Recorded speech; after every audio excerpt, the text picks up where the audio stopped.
పెద్దాయన నమస్తే, మీ పేరు? ఆలూరు కోటేశ్వరరావు. ఏం చేస్తుంటారు మీరు? ఎక్కడ మీది అసలు?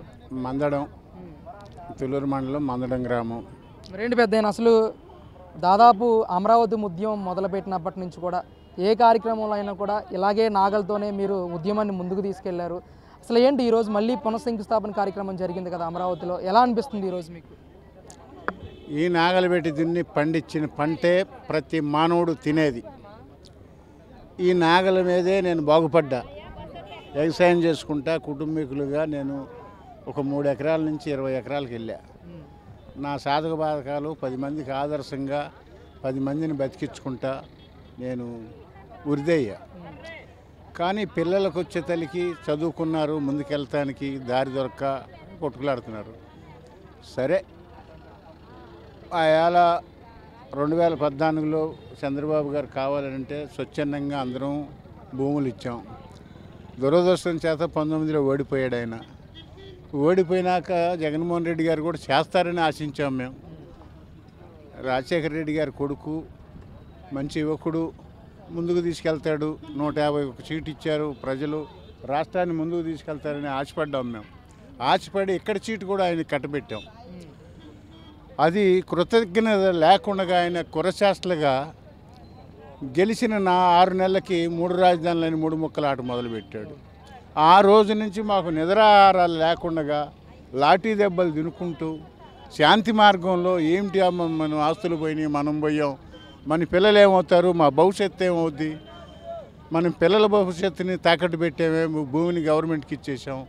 ఆందోళన పడి 270 మంది చనిపోయారు ఈ 29 గ్రామాల్లో.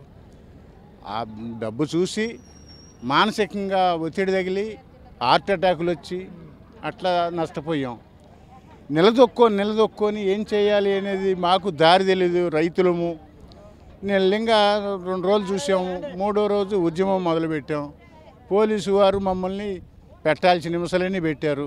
ఏంటి నాయన, మా ఆస్తుల మీద మీ పెత్తనం ఏంటి, మా గ్రామాల్లోకి వచ్చి మీరు కొడతామండి, మేము పడతామండి, మా భూములు ఇచ్చి మేము ఎక్కడ ప్రభుత్వ ఆస్తులు మేము దొయ్యలేదు, మా ఆస్తులనే గవర్నమెంట్కి ఇచ్చాము, మరి ఈ పరిస్థితిలో మమ్మల్ని ఏడిపించడం కరెక్ట్ కాదు అని చెబితే వాళ్ళు మా ఉద్యోగరీత్యా ఈ పోస్టులో ఎవరుండా ఇదేను అని అంటే వాళ్ళ చేత తన్నులు తింటా, దెబ్బలు తింటా, శాంతి మార్గంలో మేము ఉద్యమాలు చేసుకుంటా. రోడ్ల మీద చేస్తే కాదు, రోడ్లు మాయి మీ ఎడ చేయడానికి లేదని పక్కన నెట్టెత్తే సొంత స్థలాల్లో షెడ్లు వేసుకుని ఆడ చేస్తున్నా కానీ మమ్మల్ని నానాహింసలు పెట్టాడు.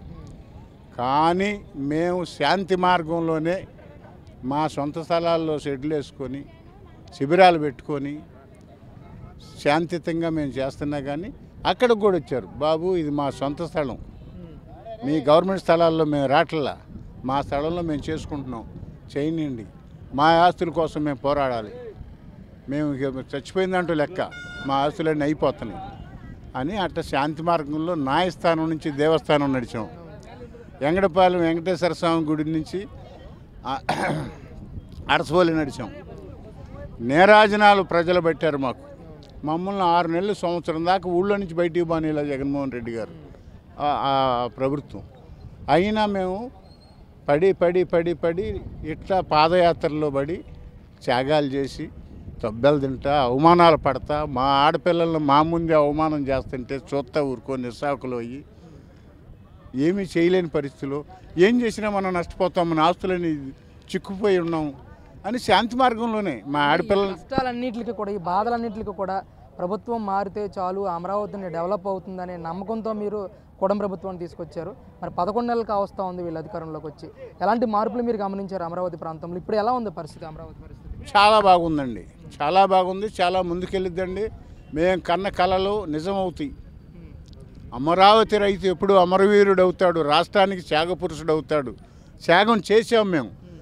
5 కోట్ల ఆంధ్రులు బాగుపడతారు, మేము బాగుపడతామని ఆయాల మేము సదుద్దేశంతో 3 కోటి దేవతలు మొక్కుకొని మేము భూములు ఇచ్చాం. మామూలుగా ఇవ్వలేదండి. పుణ్యక్షేత్రాలన్నిటిలో అన్ని దేవాలయాల్లో పూజ చేసి మోడీ గారు తీసుకొచ్చి మట్టి నీళ్ళు ఇచ్చాడు. ఇన్ని సంకల్పాలు ఉండి, దైవ సంకల్పాలు ఇన్నిటితో ఇచ్చాం. మనం ధర్మంగా ఇచ్చాం, మన దగ్గర స్వార్థం లేదు. గెలుస్తామనే నమ్మకం మాకు ఆ రోజు నుంచి, మేము మొదలుపెట్టిన రోజు నుంచి ఈ రోజుకి మాకు అదే ఉందండి. మా కళలు పండినాయి, నిజమైనవి. ధర్మం గెలిచింది, అధర్మం ఓడిపోయింది.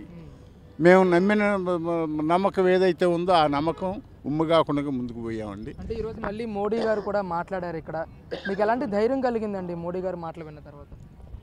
మోడీ గారు అన్నుందండి, చంద్రబాబు గారు ఇగిలించండి, పవన్ కళ్యాణ్ గారు వాళ్ళు ముగ్గురు కూటమి ప్రభుత్వం అండి. వాళ్ళు ముగ్గురు బ్రహ్మ విష్ణు మహేశ్వరులాగా ఈ రాష్ట్రాన్ని ముందుకు తీసుకెళ్తారనే ఒక నమ్మకం ఈ రాష్ట్ర ప్రజలకు కల్పించారండి. వాళ్ళు జరిగిపోద్దండి, అది తప్పనిసరిగా ఈ రాష్ట్ర ప్రజలు నమ్మింది తప్పనిసరిగా జరిగిద్దండి. Thank you.